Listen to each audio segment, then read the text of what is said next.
आज हम बात करने वाले हैं धान की कुछ लेटेस्ट वैरायटियों के बारे में।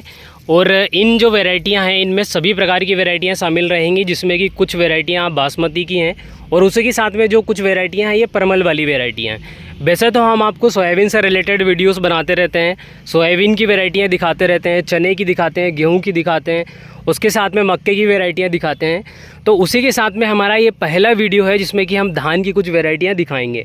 अभी जो हमारा सफ़र स्टार्ट हुआ था ये एमपी से सीधे हम पंजाब आए हैं। पंजाब आने के बाद फिर हम यहाँ पर फ़तेहगढ़ में आए हैं और फ़तेहगढ़ में यहाँ पर जो वैरायटियाँ लगी हुई हैं सभी वैरायटियों को हम एक एक से आपको पूरा करके दिखाएंगे। जिसमें सबसे पहली जो वैरायटी है, अगर इस वैरायटी के बारे में बात करें तो ये PR131 वैरायटी है जो कि आने वाले समय में किसानों को अच्छा खासा प्रोडक्शन देगी। अगर इस वैरायटी के बारे में देखें तो इसके जो टिलरिंग कैपेसिटी है ये कुछ इस तरीके से है। उसके साथ में अगर डिस्टेंस देखें तो ये लगभग अगर देखें तो 1 फीट का ये डिस्टेंस है और कुछ इस तरीके से ये वैरायटी लगी हुई है। और इसी के साथ में जब ये वैरायटी पककर तैयार होगी तो उसके बाद फिर हम इसको ज़रूर बताएंगे कि लगभग इसका कितना क्या प्रोडक्शन रहा, किस तरीके से ये वैरायटी चली है। अभी हमारा ये पहला वीडियो है धान से रिलेटेड। उसी के साथ में अगर बात करें तो हमारे एमपी में अगर जहाँ तक मुझे पता है कि नर्मदापुरम डिस्ट्रिक्ट में बहुत अच्छी तरीके से धान की खेती होती है। उसके साथ में अगर सीहोर के बारे में बात करें तो सीहोर में भी धान की खेती बहुत शानदार तरीके से होती है। उसी के साथ में अगर बात करें तो नरसिंहपुर में भी कुछ तरीके से जहाँ खेती होती है वहाँ भी धान की बहुत शानदार तरीके से खेती होती है। उसी के साथ अगली जो वैरायटी है ये अपनी PR128 वैरायटी है।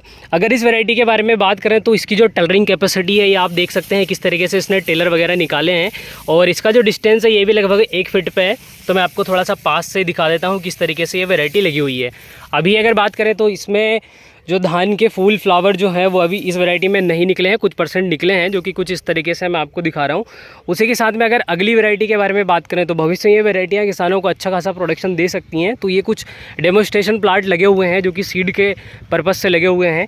तो ये जो सीड है टोटल ब्रीडर सीड है, तो इसके बारे में हम आपको दिखा रहे हैं। दूसरी जो अगली एक और जो तीसरी वैरायटी है ये ट्रायल में है, इसका कोड है और इसका जो कोड है 3889। ये जो वैरायटी है ये भी कुछ इसी तरीके से ट्रायल में लगी हुई है। इसका जो एरिया है कुछ इतना एरिया में लगी हुई है और इसका जो टिलरिंग कैपेसिटी और जो डिस्टेंस है लगभग 1 फीट पे आप डिस्टेंस देख सकते हैं।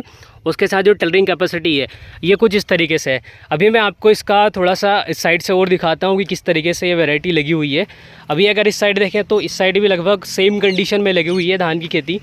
और धान की खेती में जो ज़्यादातर मैनेजमेंट करते हैं जैसे हमारा जो नर्मदापुरम क्षेत्र हो गया, उसके साथ में अगर नरसिंहपुर के बारे में बात करें तो यहाँ पर धान की खेती बहुत शानदार तरीके से होती है। जिस तरीके से क्लाइमेट चेंज हो रहा है उस तरीके से अभी किसानों को नई नई जो वैरायटियाँ हैं इन पर शिफ्ट होना पड़ रहा है। तो ये कुछ इस तरीके से ये वैरायटियाँ अपना फ्लावर इसके बाद फल सेट करेंगी, कुछ इस तरीके से वैरायटी लगी हुई है। तो जिन किसानों ने PhD करके रखी है धान में, ऐसे किसान समझ सकते हैं कि धान की नई जो वैरायटियाँ आ रही हैं ये कितनी सूटेबल हैं और किस तरीके से ये प्रोडक्शन देंगी। उसी के साथ में एक प्लांट और ये डेमोस्ट्रेशन पर लगा हुआ है, लेकिन इस वैरायटी के बारे में अपने को थोड़ा सा उतना डिटेल में पता नहीं है। अभी मैं आपको दूसरा कुछ और बोर्ड लगे हुए हैं जिसमें कि मैं आपको अगली कुछ वैरायटियाँ हैं उनके बारे में भी दिखा देता हूँ। और वैसे ये जो वैरायटियाँ लगी हुई हैं ये पंजाब में लगी हुई हैं।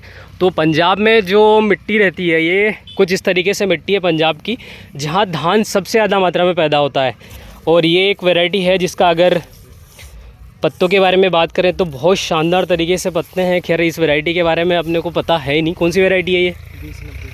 बासमती है?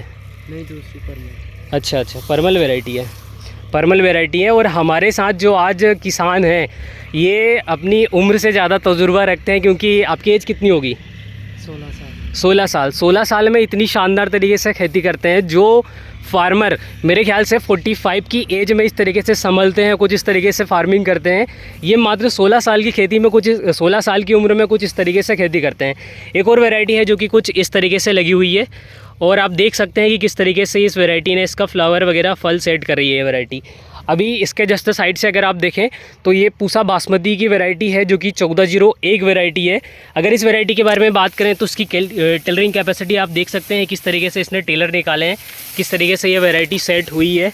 तो जो किसान धान की खेती करते हैं वैसे वही किसान समझ सकते हैं कि वैरायटी किस तरीके से लगी हुई है। उसके साथ अगर हम आगे चलें तो जैसा मैं आपको दिखा रहा हूँ ये जो वैरायटी है आप देख सकते हैं किस तरीके से लगी हुई है, कितना शानदार तरीके से इसने फल सेट किया है। बाकी जो किसान धान की खेती करते हैं उनको इसके बारे में थोड़ा ज़्यादा डिटेल में पता होगा। अभी मैं इस वैरायटी का नाम आगे आपको दिखा देता हूँ। एक और पूसा की बहुत शानदार वैरायटी लगी हुई है यहाँ पर। ये पूसा की 44 वैरायटी है। अगर इस वैरायटी के बारे में बात करूँ तो इसकी जो टिलरिंग कैपेसिटी आप इस तरीके से देख सकते हैं। इसका जो डिस्टेंस है वैसे अगर देखें तो हर एक वैरायटी का जो डिस्टेंस है ये लगभग 1 फीट पे लगाई गई है। और ये सिंगल प्लांट है जिसने इस तरीके से टिलर बना कर रखे हैं। आप देख सकते हैं किस तरीके से वैरायटी लगी हुई है। उसी के साथ में अगर मैं आगे और बात करूं तो ये जो वैरायटी है ये 1824 वैरायटी है, जो कि पूसा की वैरायटी है। हो सकता है कि कई ऐसे फार्मर जो कि एमपी में भी इस वैरायटी को लगा रहे हैं, उसका अच्छा प्रोडक्शन ले रहे हैं। तो ये वैरायटी आप देख सकते हैं कि पंजाब में किस तरीके से ये परफॉर्मेंस दे रही है, किस तरीके से लगी हुई है। अगर हम देखें तो कुछ इस तरीके से फल वगैरह सेट हुआ है, फूल पे है अभी ये। और इसकी टिलर कैपेसिटी अगर अपन देखें तो कुछ इस तरीके से इसने टिलर वगैरह निकाले हैं। और इसी के साथ में कुछ इस तरीके से ये वैरायटी लगी हुई है, इतने डिस्टेंस पे लगी हुई है।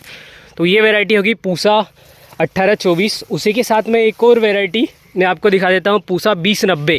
अगर 2090 के बारे में बात करें तो इसकी जो हाइट है थोड़ी सी मुझे ज़्यादा लग रही है कि इतनी हाइट रहती है, लगभग इतनी हाइट रहती है। और इसमें अगर आप देखोगे तो फल वगैरह सेट हो गया है।